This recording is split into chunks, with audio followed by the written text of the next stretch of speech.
your Vodafone bill through their app is simple. Download and log in. Install the Vodafone app from your app store. Log in using your Vodafone account credentials. If you don't have an account, sign up.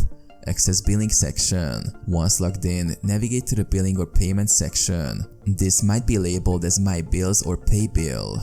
View bill details. Select the bill you want to pay.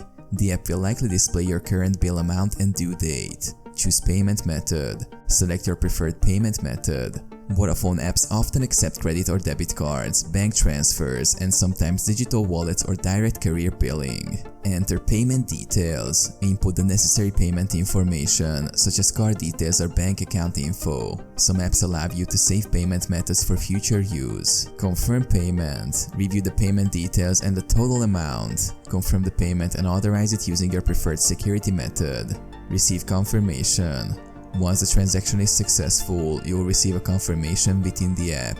Save this confirmation or take note of the transaction ID for reference. Check payment status. Verify in the app that the payment reflects as processed.